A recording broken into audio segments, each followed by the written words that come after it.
जनपद जालौन की 3 बड़ी खबरें। सिस्टम की लापरवाही, ठेकेदार को नोटिस। शिक्षा में फर्जीवाड़ा, 2 स्कूलों को बंद कराया और बसपा नगर अध्यक्ष सभासद पर महिला को अश्लील तस्वीरें भेजने का आरोप, अश्लील साजिश का पर्दाफाश। सावधान, क्या आप जानते हैं कि आपके बच्चे जिस स्कूल में पढ़ने जा रहे हैं वो महज एक कमरा तो नहीं? कहीं आप जिस रास्ते से गुजर रहे हैं वहां मौत आपके सिर पर तो नहीं लटक रही? और क्या रसूखदार लोग अपनी पावर का इस्तेमाल आपकी इज्जत उछालने के लिए कर रहे हैं?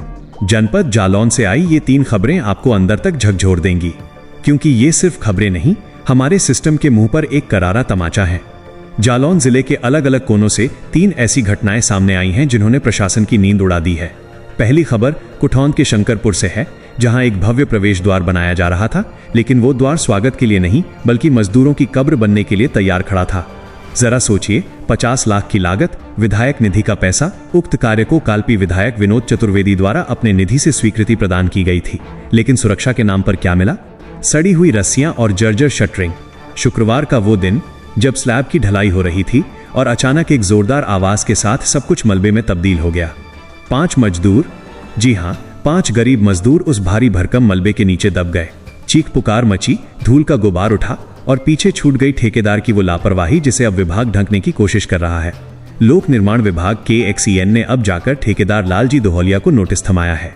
2 दिन का वक्त दिया है, वरना ब्लैक लिस्ट की तलवार लटक रही है। लेकिन सवाल यह है कि क्या नोटिस से उन मजदूरों का दर्द कम हो जाएगा? 15 दिन पहले शटरिंग लगी, आंधी पानी आया, रस्सियां सड़ गईं, पर न ठेकेदार को फिक्र थी, न विभाग ने सत्यापन की जहमत उठाई। ये व्यवस्था नहीं, ये भ्रष्टाचार की वो सड़न है जो अब आम आदमी के खून से सींची जा रही है। इसी बीच जालौन के कदौरा ब्लॉक में शिक्षा के नाम पर एक और खौफनाक खेल चल रहा था। जब बेसिक शिक्षा अधिकारी BSA चंद्रप्रकाश ने छापामार कार्रवाई की तो जो सच सामने आया वो किसी के भी होश उड़ाने के लिए काफी है। इंडियन पब्लिक स्कूल और विजडम पब्लिक स्कूल, नाम बड़े और दर्शन छोटे। बिना किसी मान्यता के, बिना किसी कागज के ये स्कूल बच्चों के भविष्य के साथ खिलवाड़ कर रहे थे। हद तो तब हो गई जब दुर्गा पब्लिक स्कूल में जांच पहुंची। मान्यता सिर्फ 5वीं तक की और कक्षाएं चल रही थी 8वीं तक। और सबसे शर्मनाक बात जानते हैं क्या है? 5वीं क्लास तक पढ़ाने के लिए वहां एक भी प्रशिक्षित शिक्षक नहीं मिला। मासूम बच्चों का भविष्य उन हाथों में था जिन्हें खुद तालीम की जरूरत है। इस पूरे फर्जीवाड़े का मास्टरमाइंड कौन था? विभाग का ही एक अनुदेशक शिवशंकर। जो रक्षक था वही भक्षक बन बैठा और अपने संरक्षण में इन अवैध दुकानों को चलवा रहा था। BSA ने अब कड़ा रुख अपनाते हुए अनुदेशक की सेवा समाप्ति के निर्देश दिए हैं और स्कूलों को तत्काल बंद करा दिया है।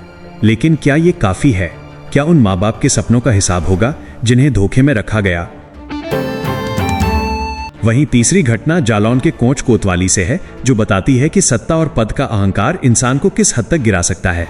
एक मामूली सड़क हादसा, एक मासूम बच्चे की मोपेड का बेकाबू होकर बसपा नगर अध्यक्ष और सभासद महेंद्र सिंह कुशवाहा की खड़ी कार से टकरा जाना। क्या ये इतनी बड़ी बात थी कि उस बच्चे को पीटा जाए? महिला का आरोप है कि महेंद्र सिंह ने न सिर्फ उसके बेटे के साथ मारपीट की बल्कि उसकी मोपेड की चाबी भी छीन ली। विवाद यहीं खत्म नहीं हुआ। ये मामला तब और गंदा हो गया जब महिला ने आरोप लगाया कि सभासद उसे अश्लील तस्वीरें भेजकर मानसिक रूप से प्रताड़ित कर रहा है। रसूखदार नेता पर IT एक्ट और अश्लील सामग्री भेजने की गंभीर धाराओं में मुकदमा दर्ज हुआ है। हालांकि नेताजी इसे राजनीतिक साजिश बता रहे हैं, उनके समर्थक थाने का घेराव कर रहे हैं, लेकिन पुलिस की जांच अब उस मोबाइल के इर्द गिर्द घूम रही है जिसमें वो गंदी तस्वीरें होने का दावा किया गया है। मामला ये है कि महेंद्र कुशवाहा हमें 2-3 साल से परेशान कर रखा है। पहले हम किराए से रहते थे, तब इसने मेरे ठेला तोड़ दिया था, उसके बाद बच्चे की साइकिल तोड़ दी थी। अब इसने मेरी गाड़ी रखी और मुझे बोलने लगा कि मेरे साथ हो रही, चलो मैं तुम्हारी गाड़ी दे दूंगा। कुन्ना 20,000 रुपया महेंद्र ने 20,000 रुपया मांगे थे हमसे। हमने 20,000 रुपया न देने के कारण वो बोला, महेंद्र ने हमसे कहा कि तुम्हें पैसा नहीं देने पर तुम्हारे संग हो रही, चलो। हमने मना कर दिया तो उसने स्टाफ पे हमें कॉल की और हमने मना किया तो उसने अपनी असलियत वीडियो महेंद्र कुशवाहा ने हमारे डाली है। बोले कि ये देख लो, इससे तुम्हें मूड कुछ हो जाए तो चलो मेरे साथ। मैंने मना किया तो और मना करने के बाद फिर मैंने उनसे ये कहा कि मैं ऐसे काम नहीं करती, इसलिए हमने आज ऑफिस में SP ऑफिस में शिकायत दर्ज की।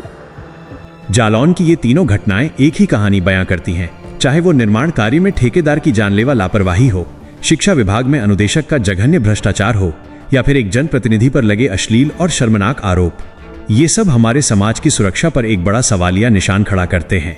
क्या रसूखदार लोग हमेशा बच निकलेंगे? क्या आम आदमी सिर्फ पिसने के लिए बना है? दोस्तों, ये खबरें सिर्फ जानकारी नहीं, आपके लिए एक चेतावनी है। अगर आज हम चुप रहे तो कल किसी और जर्जर शटरिंग के नीचे कोई और मजदूर दबेगा, किसी और अवैध स्कूल में हमारे बच्चों का भविष्य बर्बाद होगा। क्या आपको लगता है कि प्रशासन की ये नोटिस वाली कार्रवाई काफी है, या इन दोषियों को ऐसी सजा मिलनी चाहिए कि दोबारा कोई रसूखदार अपनी हद न भूले? अपनी राय नीचे कमेंट बॉक्स में जरूर लिखें। आपकी एक आवाज सोए हुए सिस्टम को जगा सकती है। इस वीडियो को शेयर करें ताकि जालौन ही नहीं, पूरा प्रदेश इन चेहरों को पहचान सके। क्या व्यवस्था में बदलाव आएगा? फैसला आपके हाथ में है।